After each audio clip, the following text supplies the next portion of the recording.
Brought you by Meghdoot herbal. मुझे diabetes है। मेघदूत मधुशून्य ये हाई ब्लड शुगर और ब्लड प्रेशर को कंट्रोल तो करता ही है, साथ में ये मुझे काफी एनर्जेटिक रखता है। मेघदूत मधुशून्य खाओ, फिट एंड फाइन हेल्थ बना।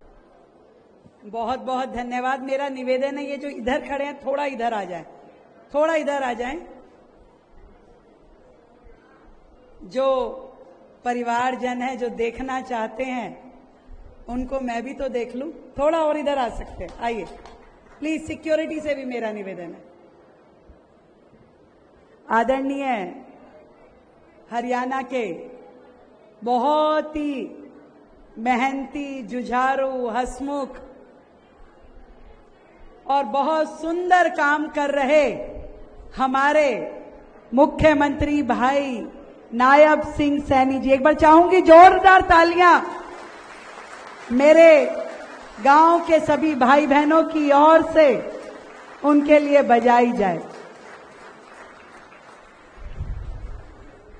भाई साहब, जब मैं 1994-95 में दिल्ली यूनिवर्सिटी का चुनाव लड़ी तो पूरे गांव में रुक्का पड़ गया कि वो जय भगवान की छोरी इलेक्शन में उठ रही है। कि कौन से इलेक्शन? वो कॉलेज के। और मेरी मां बहुत नाराज थी, पिताजी और मेरे ताऊ जी कि हाँ ठीक है, लड़ना चाहिए अगर पार्टी लड़ा रही है तो। मां कहती थी बिगाड़ोगे तुम लड़की को, देख लेना जूते घिस जाएंगे, ब्याह कौन करेगा। और यूं बता दूं, फिर तुम देख लेना। इस तरीके का पूरा ऐसे ऐसे डायलॉग बोलती थी। आज ये जो मंच पे मेरी तारीफ कर रहे हैं, तुम्हें नहीं पता कितनी डांट खा के आगे बढ़ी।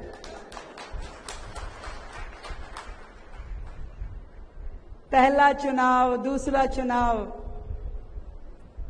पर डांटने के बाद रात को कहती भी थी कि रोटी खा ले वही अब तू। कपड़े भी प्रेस करके देती थी। चुनाव में पूरा परिवार लगता भी था। और ऐसे ही सफर तय करते करते 2 यूनिवर्सिटी के चुनाव, 3 नगर निगम के चुनाव और 3 विधानसभा के, मैंने 8 चुनाव लड़े। मुझे खुशी है कि मेरे पूरे परिवार ने, पूरे समाज ने, आप सभी का हमेशा मुझे बहुत साथ मिला। यहां से भी सब लोग दिल्ली आते रहे और हर चुनाव में पूरी ताकत के साथ, जहां भी मैं जाती थी मेरे से पहले फोन खड़क जाते थे। भाई जहां जाती थी लोग कहते थे तुम्हारे चाचा का फोन आया था, तुम्हारे मामा का फोन आया था, तुम्हारे फलाने रिश्तेदार का फोन आया था। तो हरियाणा का एक एक व्यक्ति, जब जब भी मैंने चुनाव लड़ा दिल्ली में, उन सब ने मेरा सहयोग दिया। आज इस मंच के माध्यम से मैं आज आप सभी को बहुत बहुत धन्यवाद करती हूं, बहुत प्रणाम करती हूं। देखिए कितने गर्व की बात है कि एक साधारण से परिवार का बेटा नायब सिंह सैनी अभी बता रहे थे कि कंप्यूटर ऑपरेटर का काम करते थे। एक साधारण सी परिवार की बेटी जिसकी कोई पॉलिटिकल पृष्ठभूमि नहीं थी, आज नरेंद्र मोदी जी के नेतृत्व में किसी राज्य के सर्वोच्च पद पे बैठ करके हर निर्णय को लेने में भूमिका निभाते हैं। तो ये मात्र भारतीय जनता पार्टी और नरेंद्र मोदी जी के नेतृत्व में है। आज यदि देश की हर बेटी ये सपना देख सकती है कि मेरा भी भविष्य कुछ ऐसा हो सकता है जब मैं देश चलाने में अपनी भूमिका अदा करूं, अपना काम करूं, निर्णय में सहभागिता करूं, तो वो केवल और केवल आदरणीय मोदी जी के नेतृत्व में संभव है। ये बात आज इस मंच के माध्यम से मैं कहना चाहती हूं। कभी संभव नहीं था, कभी किसी और पार्टी के इतिहास में। इंदिरा गांधी भी प्रधानमंत्री रही, पार्टी की अध्यक्ष रही, परंतु कभी अपने अलावा उन्होंने किसी और को बढ़ने नहीं दिया। आज साधारण व्यक्ति भी बड़े सपने देख सकता है, आगे बढ़ सकता है, काम कर सकता है। उसे पूरा मौका, पूरा मार्गदर्शन यदि कोई देता है तो वो मेरे भारतीय जनता पार्टी का नेतृत्व देता है। आज इस मंच के माध्यम से उन्हें प्रणाम करती हूं। आज तो गांव में हो रहा होगा भाई, वो मनीराम की पोती मुख्यमंत्री बन गई। अनेकों बार मेरा जुलाना आना हुआ, हर सुख दुख के कार्यक्रम में मैं परिवार के साथ यहां पे शामिल होती थी, पर नंदगढ़ कम जाना हुआ भाई। तो आज जब 3 महीने पहले आदरणीय मुख्यमंत्री नायब सिंह जी ने कहा भी किसी दिन गांव आओ, मैं कहा भाई साहब जरूर आऊंगी, मैं अपने जन्मदिन वाले दिन आऊंगी। तो 3 महीने पहले ही नायब सिंह जी ने तय कर दिया था भी तुम जन्मदिन वाले दिन हरियाणा आना और हम आपका पूरा का पूरा स्वागत करेंगे। सारे कार्यक्रम सरकार की ओर से होंगे। और ये भी कहा कि बस, मैं कहा भाई साहब कोई अच्छे 2-4 प्रोजेक्ट, कह रहे तुम्हें कहने की जरूरत नहीं है, हम अपने आप उस गांव को, उस भूमि को इतने सौगात देंगे कि तुम सोचने भी नहीं पाओगी। तो मैं आज इस मंच के माध्यम से अपने बड़े भाई नायब जी को, मुख्यमंत्री हरियाणा सरकार, उनकी पूरी कैबिनेट को धन्यवाद देती हूं, जिन्होंने मेरे गांव के लिए इतने सारे काम, इतने सारे प्रोजेक्ट आज यहां खड़े किए।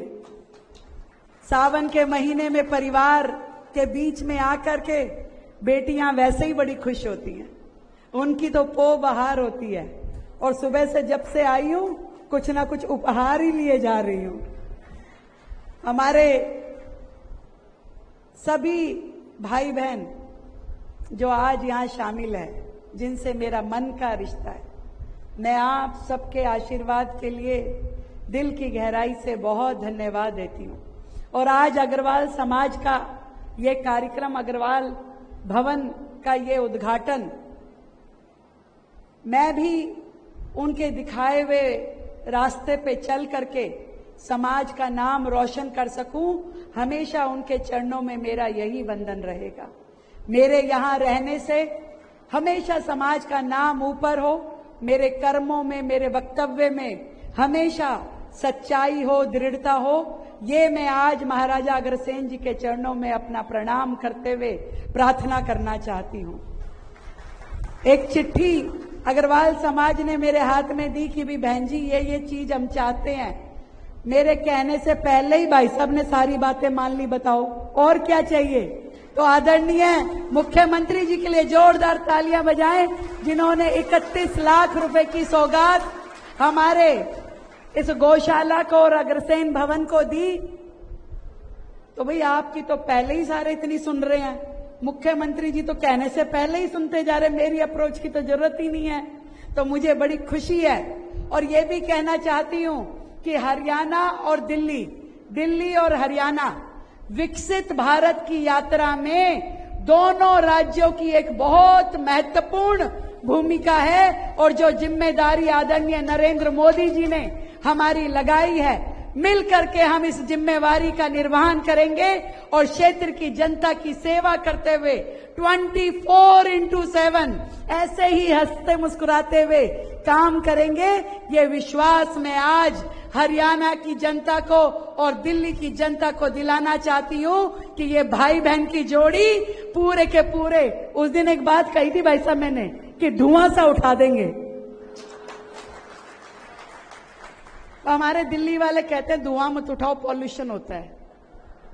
पॉल्यूशन वाला धुआं नहीं, काम वाला धुआं जो मोदी जी कहते हैं। तो आज मिलकर के फिर से अपने जन्मदिन के उपलक्ष्य में, जब आपका ढेर सारा आशीर्वाद और प्यार मुझे मिल रहा है, आपकी शुभकामनाएं, दिल्ली मेरी कर्म भूमि है और हरियाणा मेरी जन्म भूमि है।